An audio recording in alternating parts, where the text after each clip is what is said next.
عبداللہ بن عمر اور عبید اللہ بن عمر بصرہ سے گزر رہے تھے ایک جنگ سے واپسی پر، تو حاکم بصرہ نے آپ کو کچھ پیسے دیے کہ یہ مال غنیمت میں جا کے جمع کروا دینا،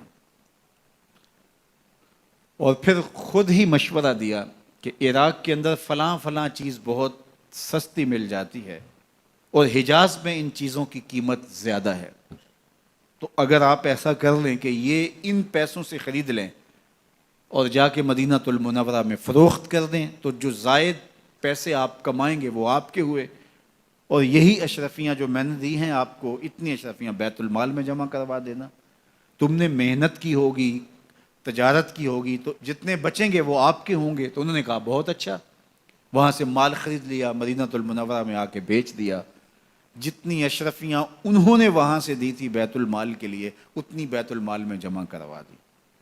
حضرت عمر رضی اللہ تعالیٰ عنہ کو پتہ چلا، بیٹوں کو بلایا، کہا کہ سنا ہے تم نے کوئی کمائی کی ہے؟ کہا جی ہم نے تو تجارت کی اور جو مال لیا تھا اتنا مال بیت المال میں جمع کروایا ہے۔ کہا تم بیت المال کے پیسوں پر کمائی کی ہے، وہ پیسے بھی تمہیں بیت المال میں جمع کروانے پڑیں گے۔ یہ عمر ہیں رضی اللہ تعالیٰ عنہ۔ رومی شہنشاہ کی بیوی سلام بھیجتی ہے حضرت عمر رضی اللہ تعالیٰ عنہ کی اہلیہ کو، تو وہ 1 دینار ادھار لے کر کے اس کا عطر خریدتی ہیں اور شیشیوں میں ڈال کر کے ان کو بھیجتی ہیں کہ چلو ایک رواداری کا اچھا ثبوت فراہم کیا جائے۔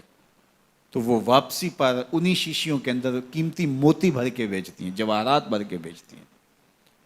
حضرت عمر رضی اللہ تعالیٰ عنہ فرماتے ہیں لاؤ یہ سارے جواہرات، سب کو فروخت کرتے ہیں، 1 دینار اس کو دیتے ہیں، باقی بیت المال میں جمع کر دیتے ہیں۔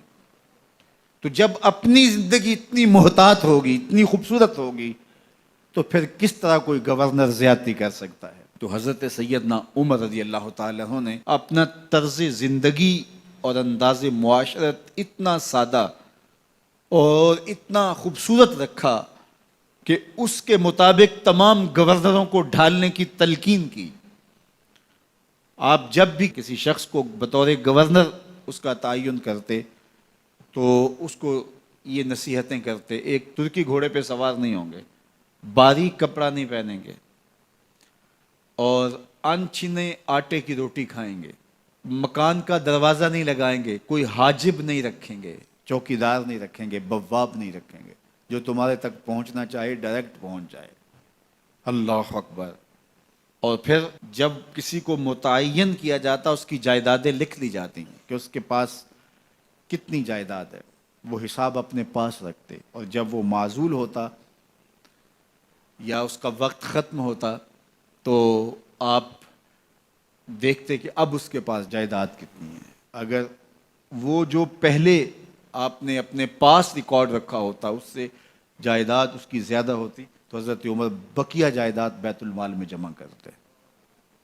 اللہ اکبر۔ اور یہ کیسے تھا؟ گورنر بول نہیں سکتا تھا، اس لیے کہ حضرت عمر کی اپنی بود و باش بھی اسی طرح کی تھی، اپنا طرز زندگی بھی اسی طرح کا تھا۔